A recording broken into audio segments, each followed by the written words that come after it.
ఎటువంటి ఆపరేషన్ లేకుండా లేటెస్ట్ టెక్నాలజీతో చిన్న ఇంజెక్షన్ తో నన్ను పూర్తి ఆరోగ్యవంతురాలను చేశారు. Elite spine and pain management centre కి వెళ్తే మీ నొప్పులకు స్వస్తి.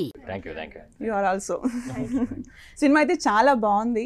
థ్రిల్ అంటే ఒక సగటు ఆడియన్ ఏదైతే ఎక్స్పెక్ట్ చేస్తారో అవన్నీ ఉన్నాయి సినిమాలో.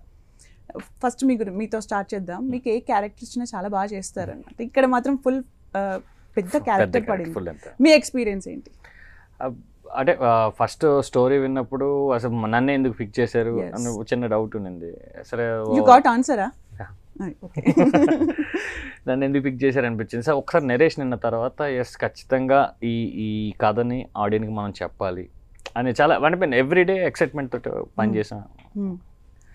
సో అది అంటే ఫైనల్గా output came out very well. Okay, output అయితే మేము చూస్తే అర్థమైపోయింది. మీకు అంటే విజువలైజేషన్లో తనే అని ఎందుకు అనిపించిందండి ఈ క్యారెక్టర్? అంటే బాలు అనే క్యారెక్టర్ రాసుకున్నప్పుడే ఒకరిని దృష్టిలో పెట్టుకుని రాలేదండి.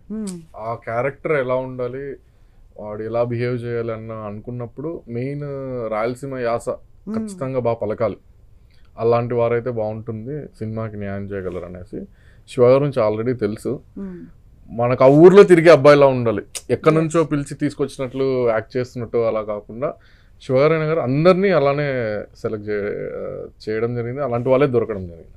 ఓకే, మీది ఎలా జరిగిందంటే మీకు ఎలా వచ్చింది ఛాన్స్?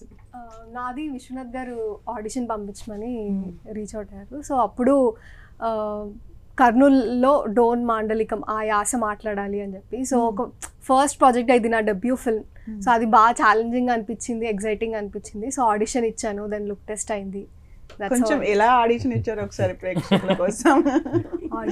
ఆడిషన్లో ఒక ట్రైలర్లో ఆల్రెడీ ఉంటుంది. అంటే సినిమా కూడా చూసాము, మీ ఆడిషన్ మాకు కొంచెం కావాలి. మళ్ళీ బాలుని బిఎఫ్ బాలు అంటుంటారు. సో ఆ అమ్మాయి అడుగుతుంది అనమాట ఫస్ట్, నేంటికి ఈ ఊర్లో అంత బిఎఫ్ బాలు అని అంటారు అని అంటారు. సో తను రిప్లై ఇస్తాడనమాట, బిఎఫ్ బాలు అంటే ఏంటి అని.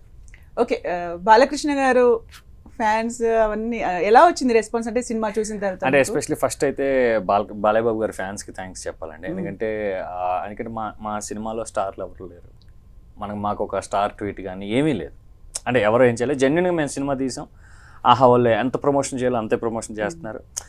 జెన్యున్గా ఈ సినిమాని బాలయ్య బాబు గారి ఫ్యాన్స్ వాళ్ళ భుజాల మీద వేసుకెళ్ళి ఈ రోజుకి కూడా ఈ క్షణానికి వాళ్ళే తీసుకెళ్తున్నారు. మేము ఎవరిని అడగట్లేదు, జెన్యున్గా వాళ్ళకి సినిమా నచ్చి ట్వీట్లు కానీ అవన్నీ నిజంగా అసలు బాలయ్య బాబు గారి ఫ్యాన్స్కి థ్యాంక్స్ చెప్పాలండి. ఓకే,